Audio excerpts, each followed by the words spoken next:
What is up, everyone? Thank you for joining this episode of Dream Big Daily. My name is Anthony, and our guest for today is Shaun Jay. I'll keep this short.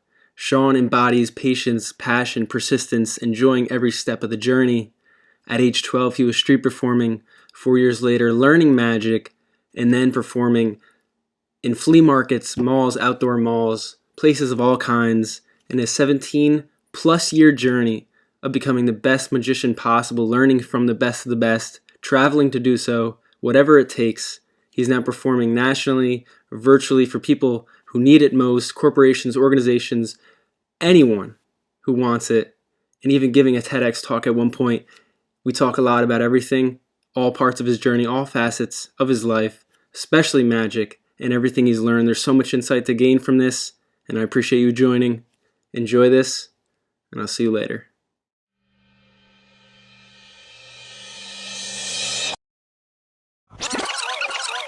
I have a dream. It's one small step for man. I am the greatest. You want something, go get it. Period.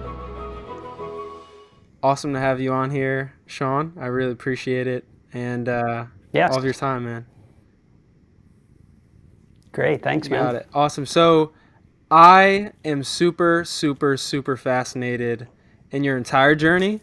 I mean, it's one of perseverance, it's one of repetition, it's one in which you are not afraid to show your failures and everything you've been through. So I would just love for you to talk about what you were like as a kid, and then we can go from page one through all the pages of your journey thus far.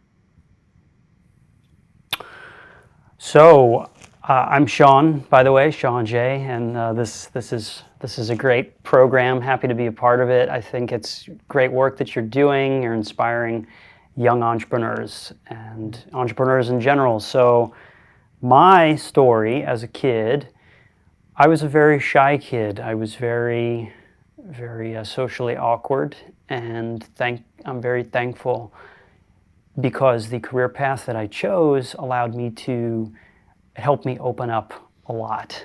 It helped me expand my capacity for dealing with people and being in social situations. A lot of people who are magicians, they say that, and a lot of magicians start off as very shy, introverted people.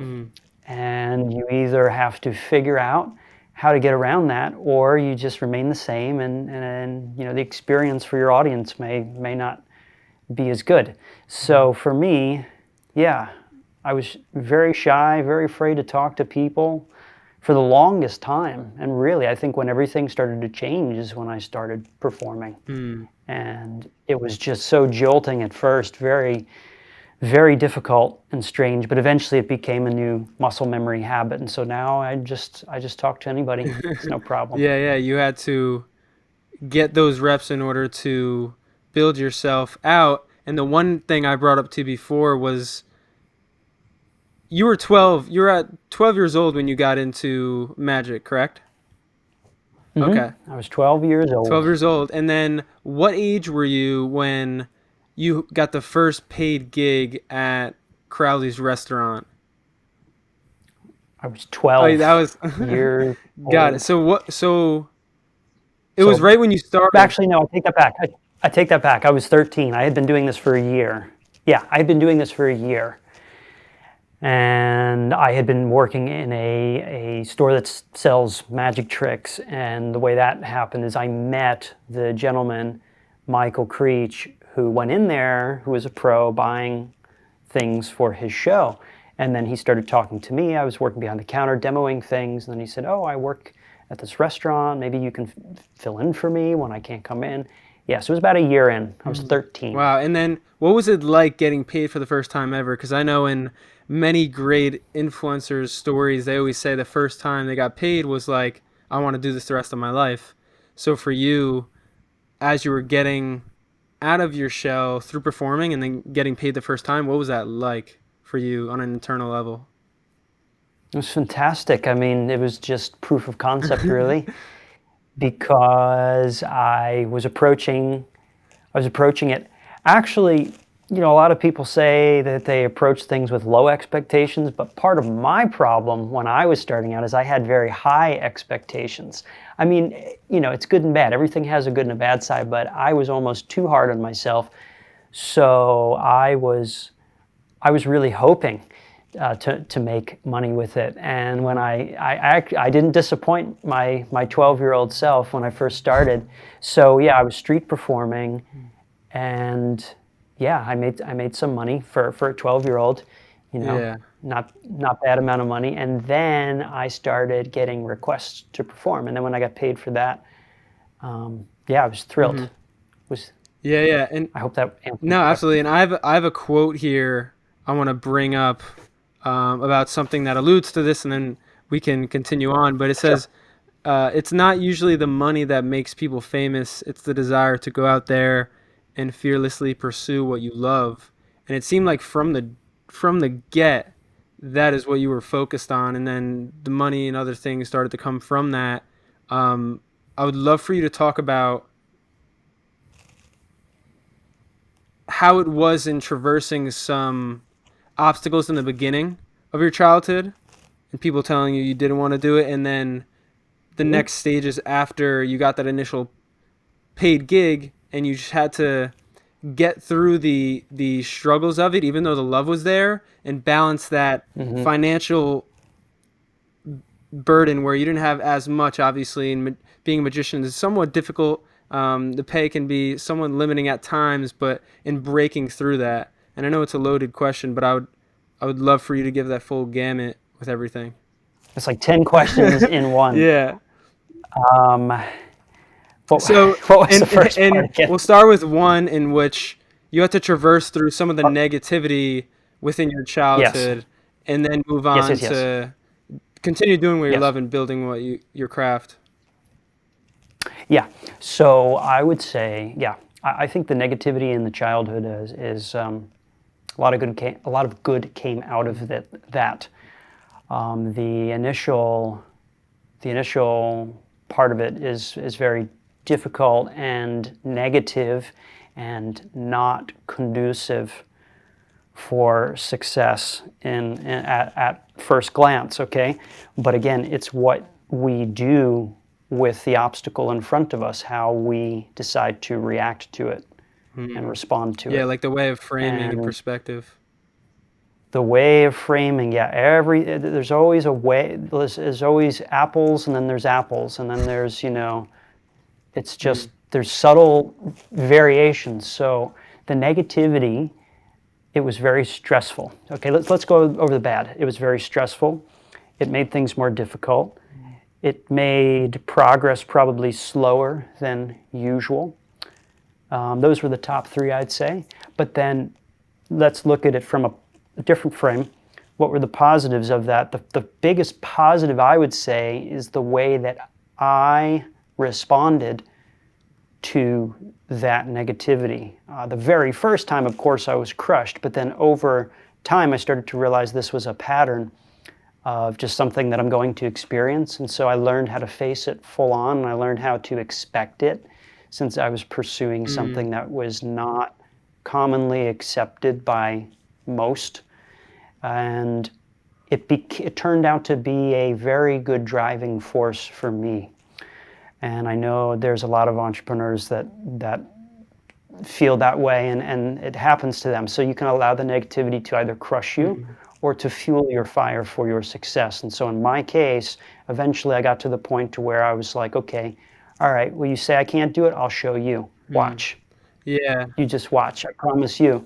And then I just worked really hard, and then the success came, and of course success is the best form of revenge.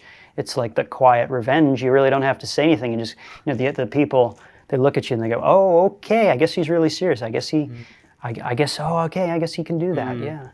So that's how it was with me, with certain members of my family when I first started out, as you read in the magazine. Yeah, it was really horrible, actually. I've learned to forgive now. I forgive each person that said that. The only reason why they were saying that is just out of ignorance and out of Actually, no. It was actually coming from a good place. It was actually coming from protection. They were trying to protect me from an unknown Yeah. territory to them. It was unknown. It was very unknown, and it was very scary to them. So the natural, quick response is, "Oh, no, no, no, stay away from that. Oh, no, no, no, it's never going to work out for you. Oh, no, no, no, stop. You're wasting your time. You're never going to make any money. Stop. Just do something else." So, and then it just depends on the person who's saying it. Some people are really headstrong about it, and they start verbal arguments, which is what happened pretty frequently with me, because I was just a kid and I didn't know anything. And granted, not at all discounting advice and opinions from adults. I've always respected my elders, and not against that at all. But I think there's certainly something to say about following your passion and the immense joy and the kind of feeling that you get from it, and the kind of feeling when you succeed, and when that success is fostered in the right way, it just compounds the chances of success. Yeah, exactly. And I love that you were able to detach and unravel that to see it from a place of understanding instead of they're right or they're wrong. It was a big break. Yeah. Yeah. The biggest breakthrough I had was when I started. This is going to sound kind of wrong, but when I started questioning authority a little bit, when I started questioning the authority. So I guess you could say it was a bit rebellious in a way, but it was almost triggering my rebellion because it was so off-putting, the energy that I was receiving in, that I was just kind of like, yeah, well, let me show you. So it just depends. Some people are crushed by it. Some people, they let the fear completely put out their fire. And I really feel for those people, because those are the kind of people that you talk to them 50 years down the road and you say, "So whatever happened to the blah, blah, blah, blah that you were going to do?" And then they just look to the floor and they go, "Yeah, well, I was going to do that, but so-and-so talked me out of it. And now I'm too old to try again." I mean, that's just brutal. I've heard that story so many times, and I just can't. I feel for those people. I can't. Yeah. I wish they didn't have to go through that, because remorse later in life really eats away at your soul. So not something I'd wish on anyone. Absolutely. And then it was nice and fun and dandy in the beginning. Like, you had your first paid gig going back to when you were 12, and I want to hop back on your story on this path.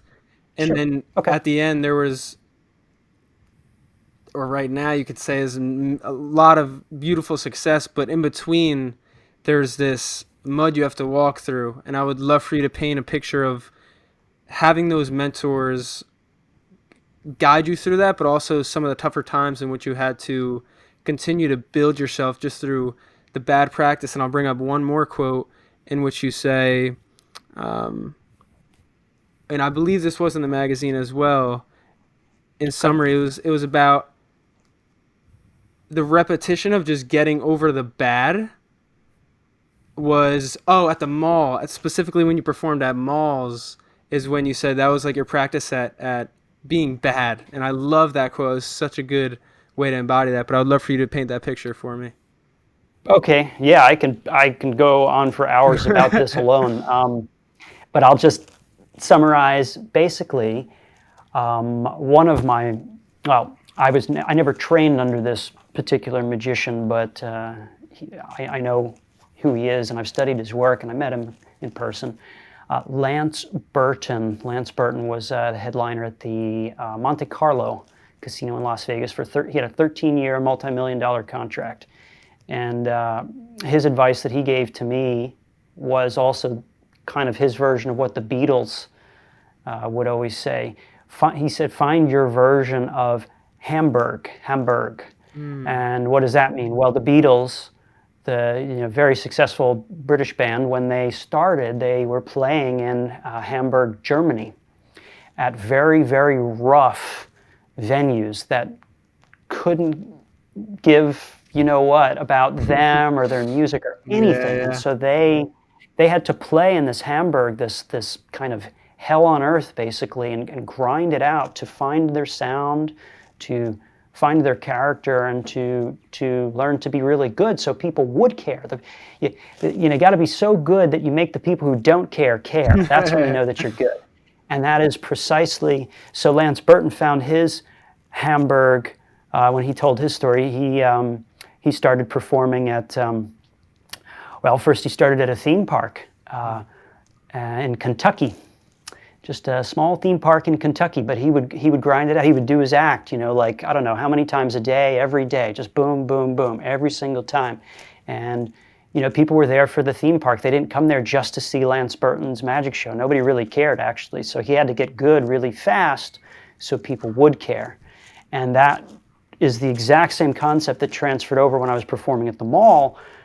Nobody was going there to see the Shaun Jay magic show. Nobody even knew who I was. Nobody cared. Nobody cared. People went to the mall to go shopping or to go out to eat, really. Those were the only, or to go to the movie theater. So I was competing with all three of those things in a roundabout kind of way. And so I would set up, and my version, it was the same thing. I set up in a place where nobody was expecting a show. And then it was my job to draw in the crowd, make them stay, and then at the end make them pay. And that's those are kind of the three how do I say it? The three concepts of street performing. Yeah, the three pillars. First, when you're a street performer, or busker, which is how I started. Busking is a European term, but spread to America. And I would set up. I would have to use charisma and everything that I got to be, hey, you, stop right there. Get those people to stop. And then other people stop. And then, oh, what's that? I don't know, what's that? And then pretty soon you build a crowd. And then I had to make them stay, which was through my interaction, my comedy, and making people feel welcome and convincing them that it was worth their time, because they were giving me the gift of their time, which they didn't have to do. Yeah. And then at the end, throughout the course of this performance, I had to be so good that at the end they said, man, that kid was really good. I wasn't expecting that, and he made me and my family laugh, so I'm going to give him a few bucks, or I'm going to give him a 10 or a 20 or whatever. So that was just, street performing is the most difficult form of performing. It's the best way to hone any art. There are painters that do it, speed painting outside. There are musicians.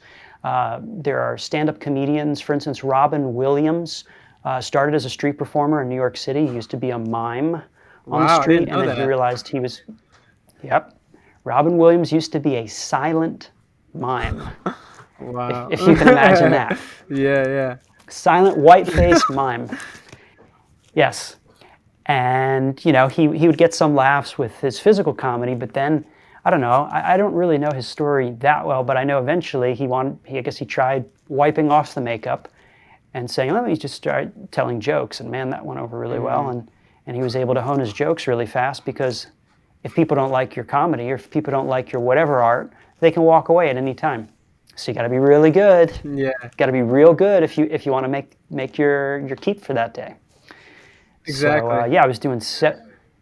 Exactly. And I was going to say as well, to add on to that, a point that's been, and a realization as well, it's been on my mind, is one of the first 10 customers are the hardest to get. The first 10 days of the habits are the hardest to get, and just that's so difficult in the beginning, and you were in this controlled environment to be able to do that, which is so powerful.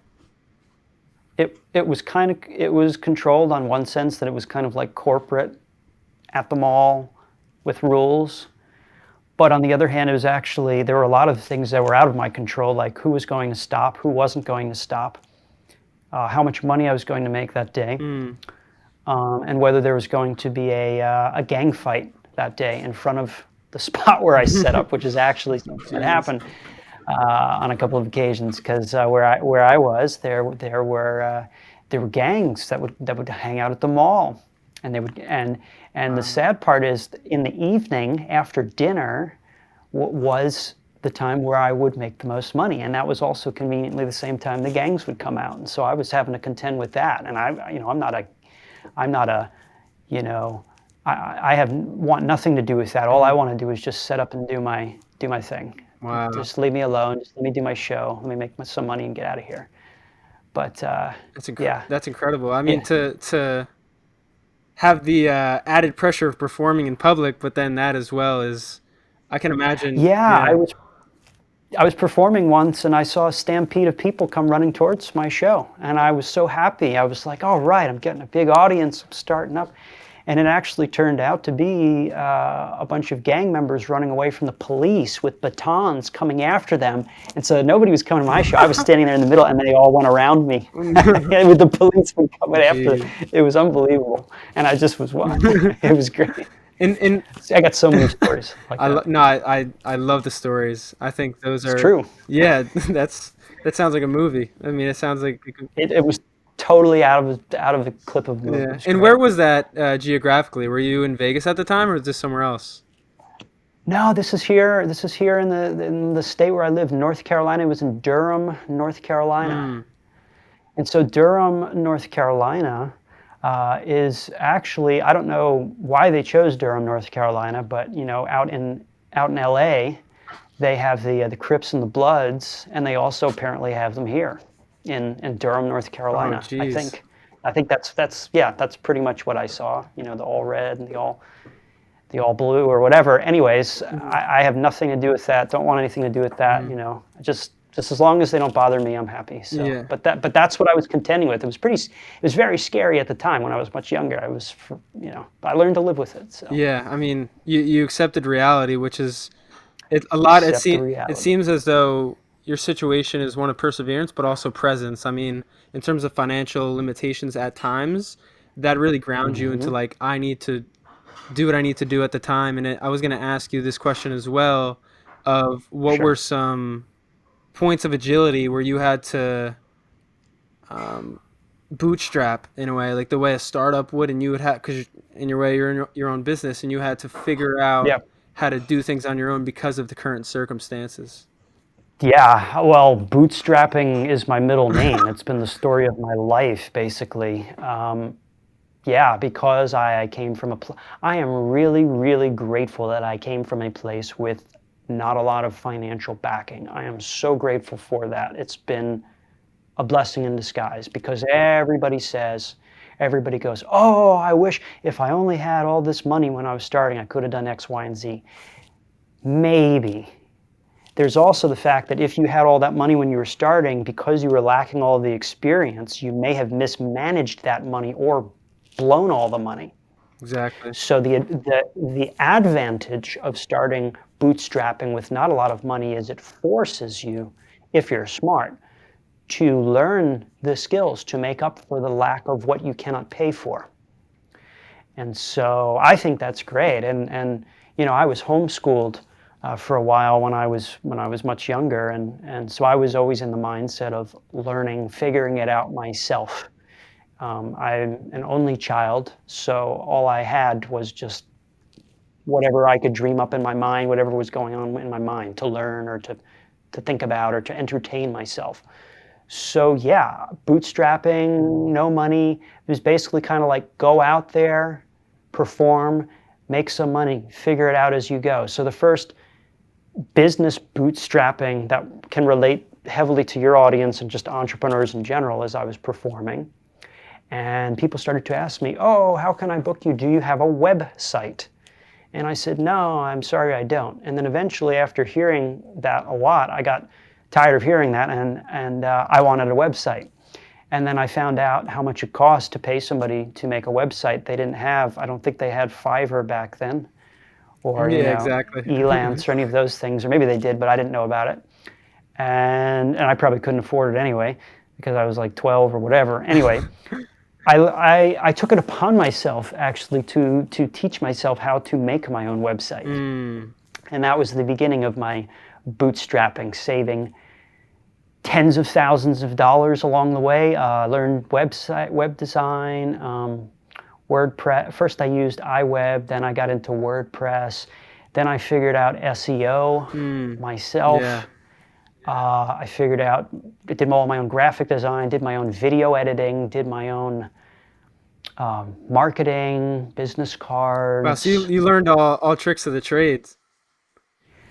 a well-rounded entrepreneur should learn all that stuff, different muscles to be developed. Because then you know, like when you get to the moment where you can pay for those things, then you know what you're paying for and what's good and what's not good, because you've already been there and at least experienced it. Yeah, 100%. That's very well articulated. And in relation to magic and magic tricks themselves, like what is one in which took you the longest to learn because there were just so many components involved and there were so many things you had to learn? And I think one point, this isn't a question, the fact that you had Sure. to put on so many hats as an entrepreneur and a businessman, Yeah. it probably helped significantly with your performing because you had to learn to be agile and this like psychological flexibility with reacting to crowds, audience management. I think that's just really interesting thing that in your journey. I would say 70% of it is psychological, in the sense that, you have the persistence aspect, which is it's easier to say the word persistence than it is to actually put it into practice. You know, I can count so many times where I had temporary dips in persistence, and but I do have to say, yes, bootstrapping and doing all these things yourself helps you become mentally agile, and does help you to expand your way of thinking. So when you encounter a problem, you can draw on those other tools in the toolbox rather than just focusing on one thing and nothing else. Then you're like totally lost when you run into a problem. So Yeah, that is very important. yeah, and then to the point of, because I find it so fascinating, magicians. I mean, I've went to the beach many times where I'm at in New Jersey growing up and seeing people perform on the beach, and then just going to Philadelphia for a brief period of time and seeing people perform on the street. Like, what was one trick, both that you most enjoy, but also the hardest to learn? And I would love to hear more of that.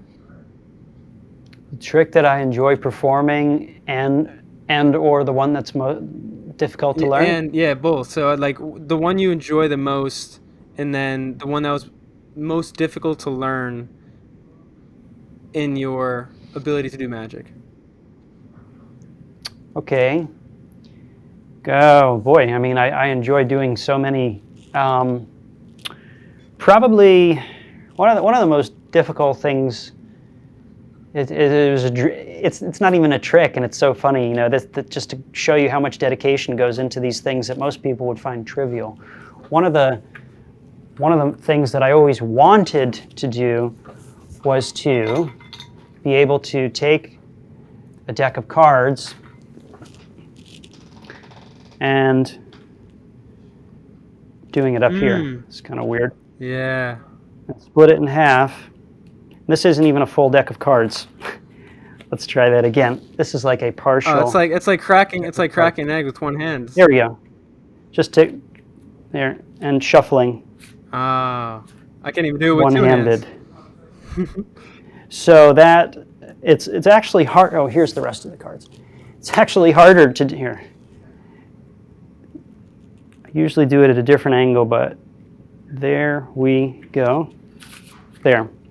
So that right there is a pet project that I have been working on 10 years. Wow. Can you believe that? Just for that? That's incredible. Yeah, and then there's other things like that I've been working on for a while. But I think the thing that is very difficult but very satisfying is my new finale of my show, which is something that I built and created from the ground up using my other skills, my non-magic skills, like 3D design, like electronics, like those things. That's when your art gets really interesting, when you can start combining it with other disciplines like that. Yeah, absolutely. And I will say that you have become an expert in skill acquisition. I mean, in art of learning too, because for me, like Rubik's Cube, juggling, those took a couple months, maybe a year to do well. Like 10 years, that's an insane amount of focus to be able to do that and then apply it. It's something I've been doing on and off. I mean, actually, I have been unsuccessful up until I think last year, and all of a sudden I was just on a plane, and I said, let me see if I can crack this. I've got 5 hours from Raleigh to Vegas. What are the movements that I need to learn? And I slowly started, trying and failing. And I mean, just every time you learn something, is just all the principles of entrepreneurship are there. Trying multiple times in a row, not giving up. This was something else that I learned when I was 12 or 13, and because my hands still are so small, put a blister on the inside of my middle finger. But I don't know if this is in shot. Yeah, and for the listeners, he's with one hand shuffling cards and now spinning it into shuffling. You can move to the left a little bit, so there you go. Here, let me do it right here. Oh, wow. Not used to doing this up on my face. And what was it like when in the 10 years of learning just one trick? I mean, there you go. That was awesome. Just the ability to get over the peaks and the valleys of everything. Like in those moments where you really couldn't get it, is it just plain grit, or like what did you tap into to go farther and continue to practice it?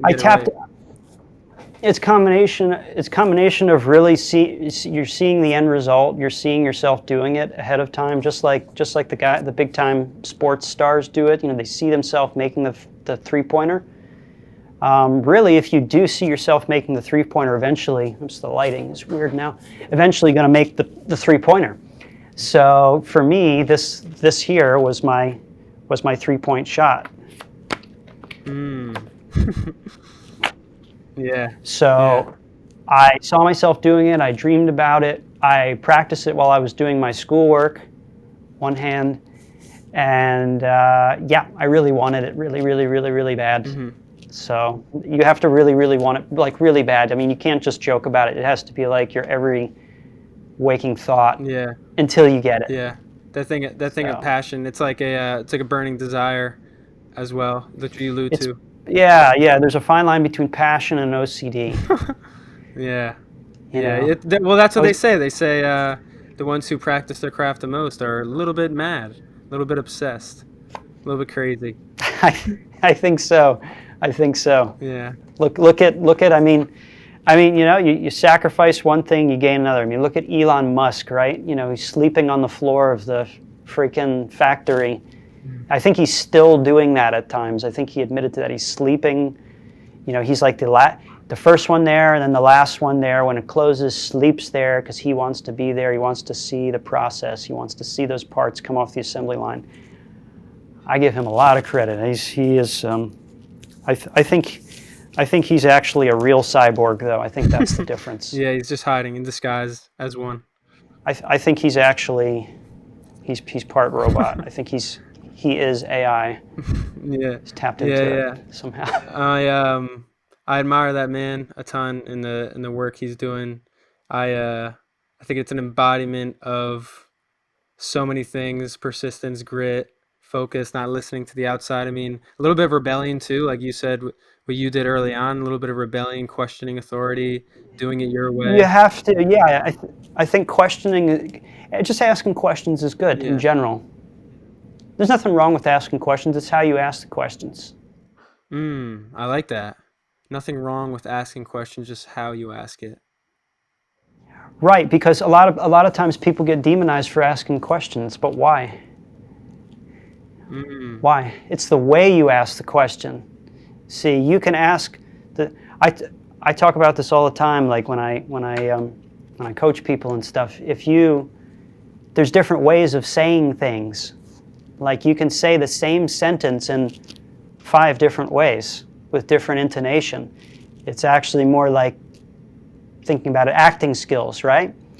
Somebody can say a serious line, but the way they say it, the pauses in between, what they do with their body and their face, it can make it funny.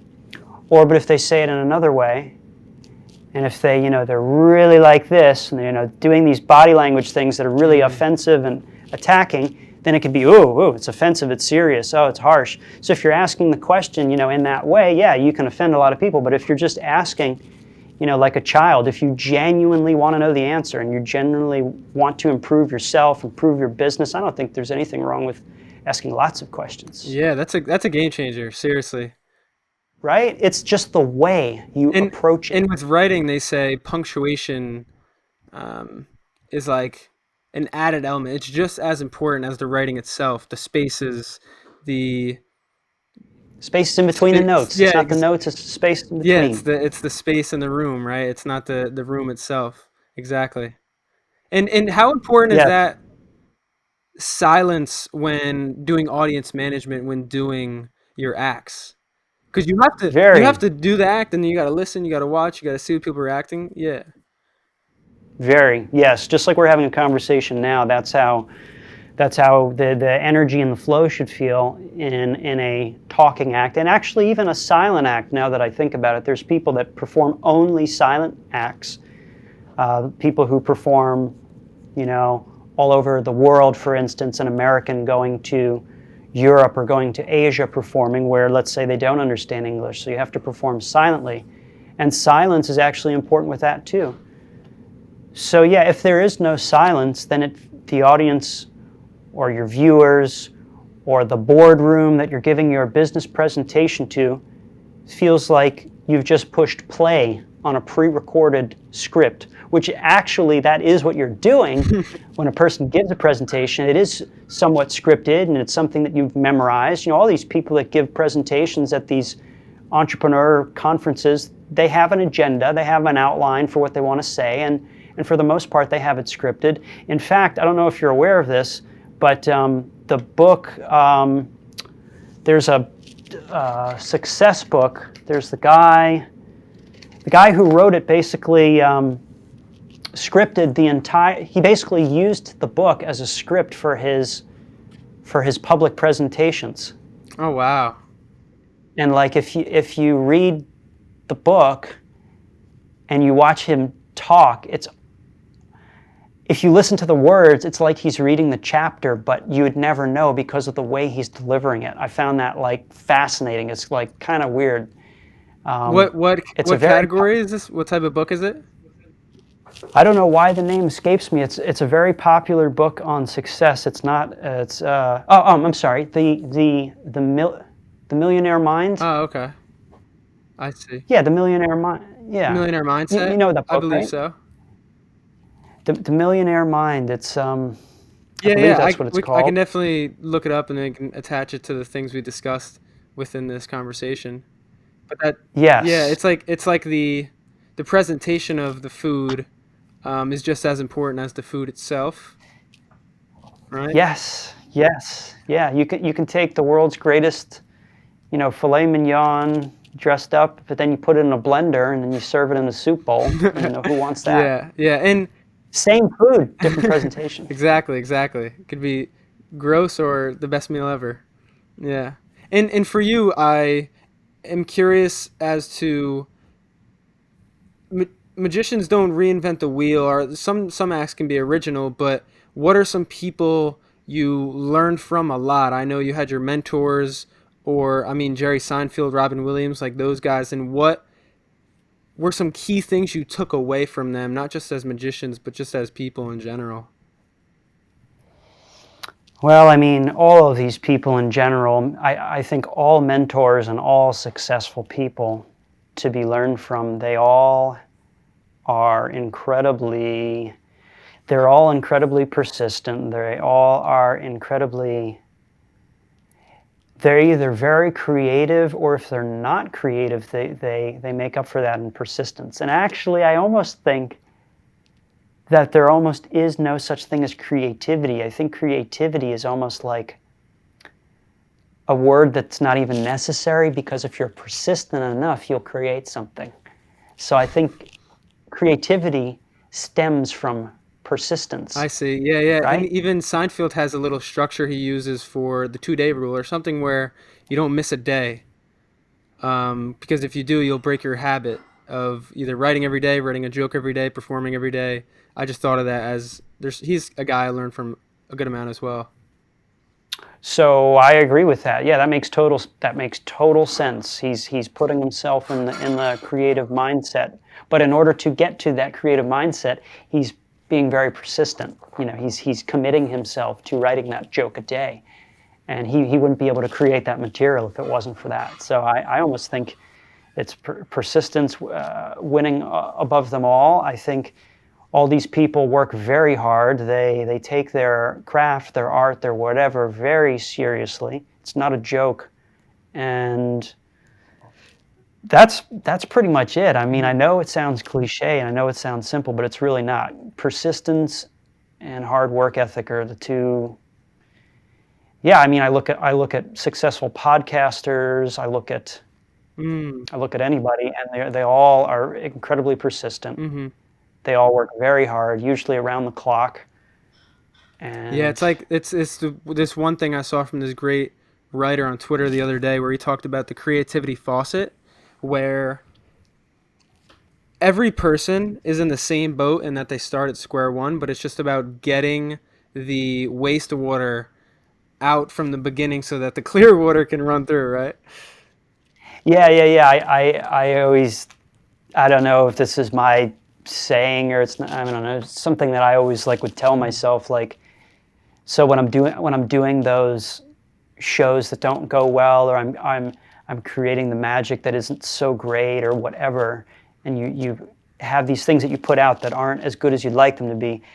It's just like the whole life process. It's like wading through the crap. You're constantly wading through all this crap, and there's crap everywhere. There's just mediocre stuff everywhere. It's so easy to find mediocre stuff. And so life is all about wading through that.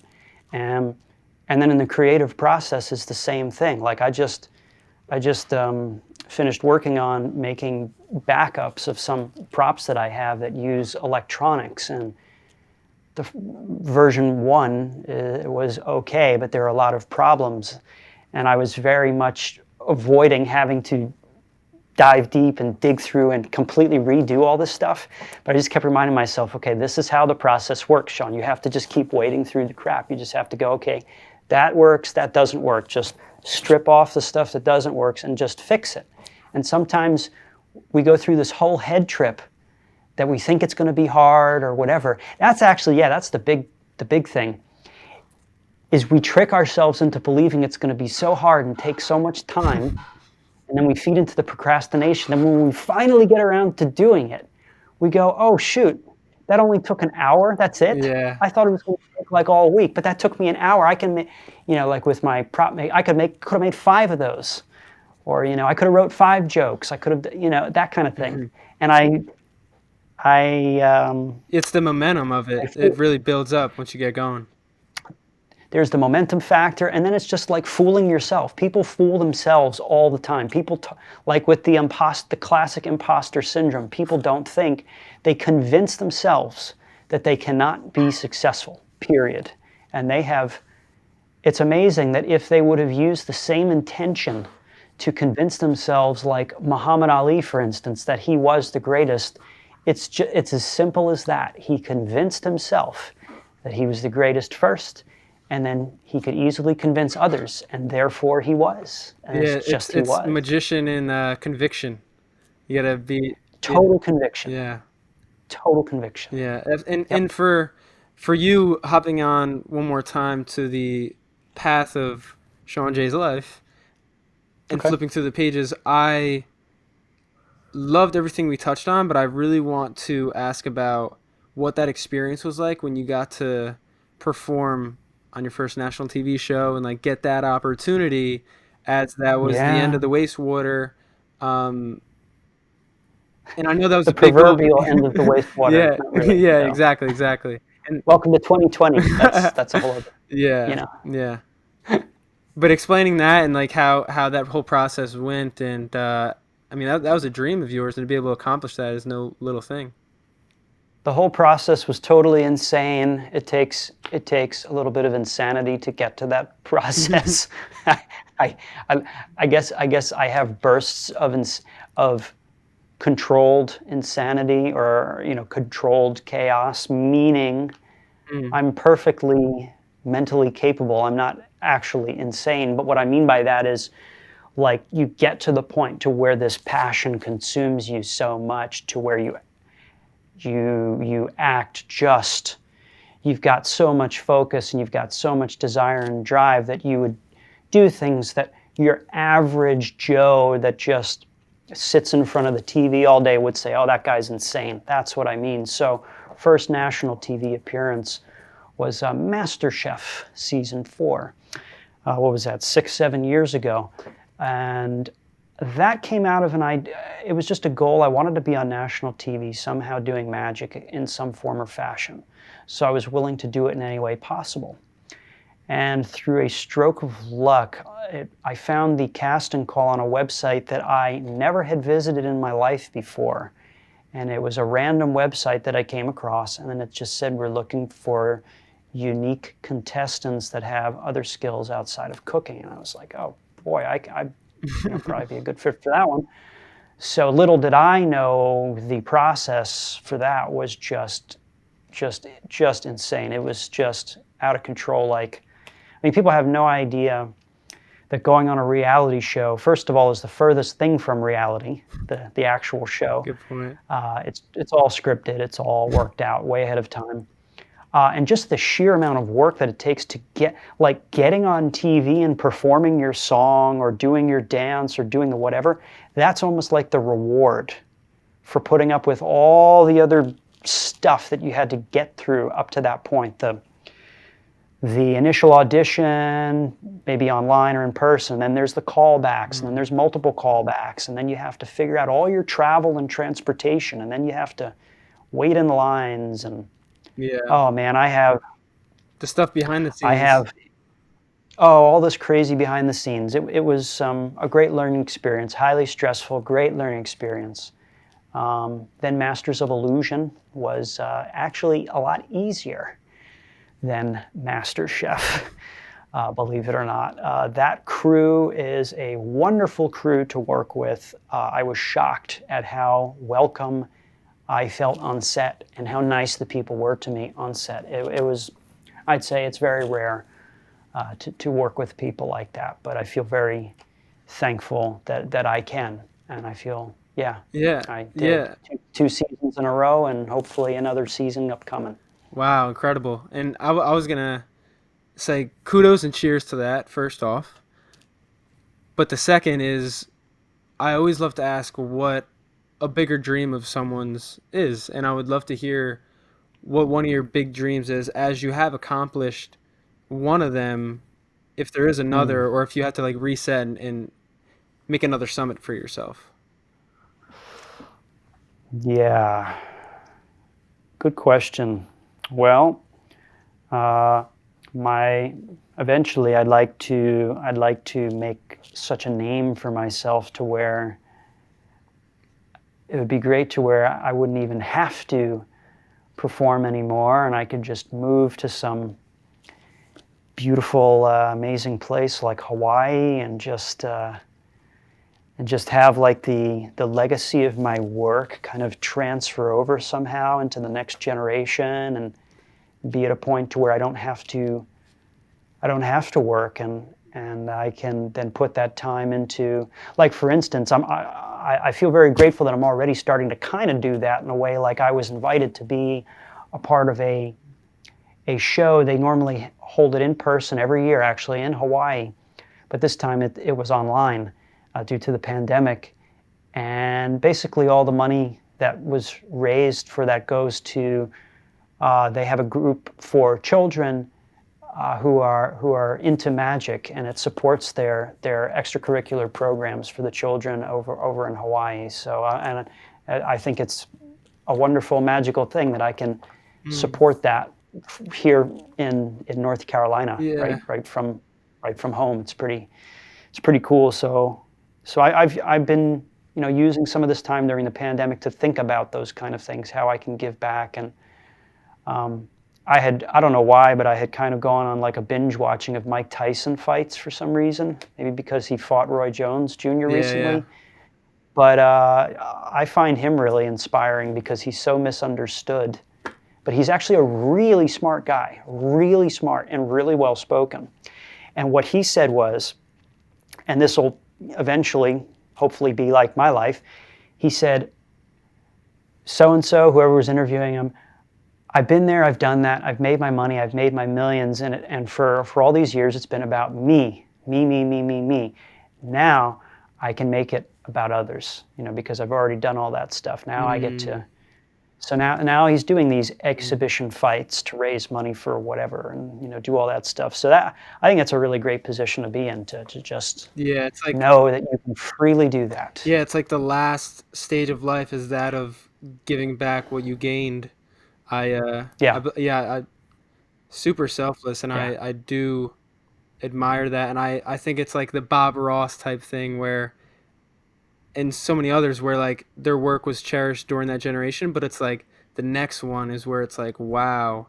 Or like, in my opinion, someone like, and I'm could be wrong, but I think I'm highly right, and that Kanye West is going to be someone where like next generation, they say, wow, this guy spent 5,000 hours on one song. Like, wow.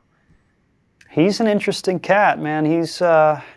I think he's also very misunderstood too. I think he's Maybe that's a commonality I among don't the know. greats, being misunderstood. I think he's really misunderstood. I don't know him. I've never met him, but I've watched some of his stuff, and it seems like he's got a lot to say, and he's very he's got a lot of ideas, and he dreams really, really, really big. That's what I like about Kanye. He's always dreaming big, and he's not afraid to dream big. So that's something that we all can learn from. He just doesn't care. He just doesn't care, and that's harmed him in many ways in the past, but it's also helped him a lot, because when you have this attitude to where you just don't care like that, you just go, okay, I'm going to create my own line of shoes. So what? I don't care. I'm just going to do it. Yeah. I don't care. That can be pretty powerful. Yeah, breaking the traditional mold. It's And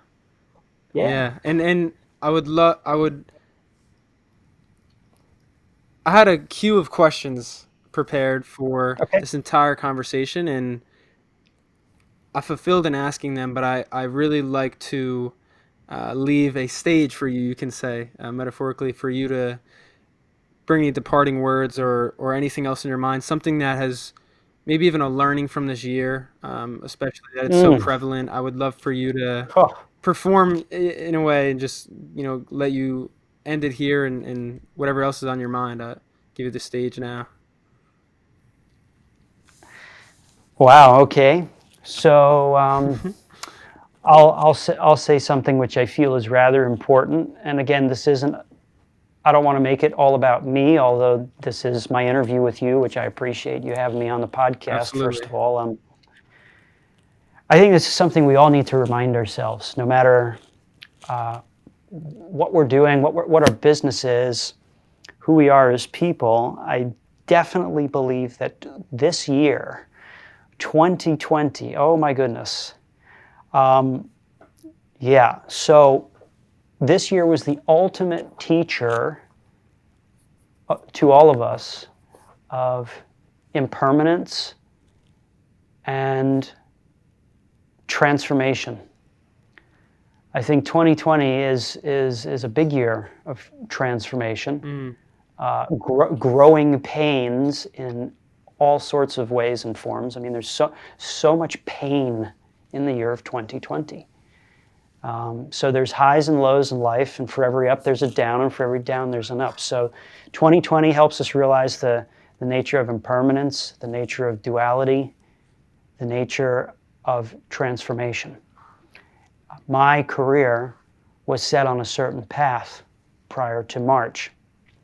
I was supposed to be on my very first cruise ship gig in the middle of March. I was supposed to go on Princess Cruise Lines, which later, just a few days after I was booked for that, the CEO announced that they were shutting down operation due to COVID-19. What a heck of a realization that was for me. What a shocker there. So, I mean, that was just one of the many shockers. So, just everything.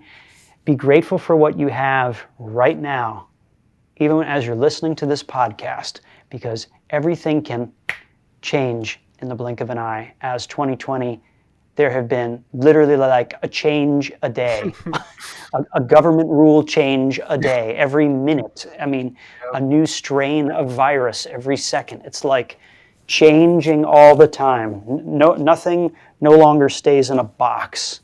So as entrepreneurs, be grateful for what we do have, be grateful for what we've been able to accomplish in the years prior. Moving forward, recognize that transformation exists. It's very real. And as a magician, I remind people that transformation can happen at any time, at any moment.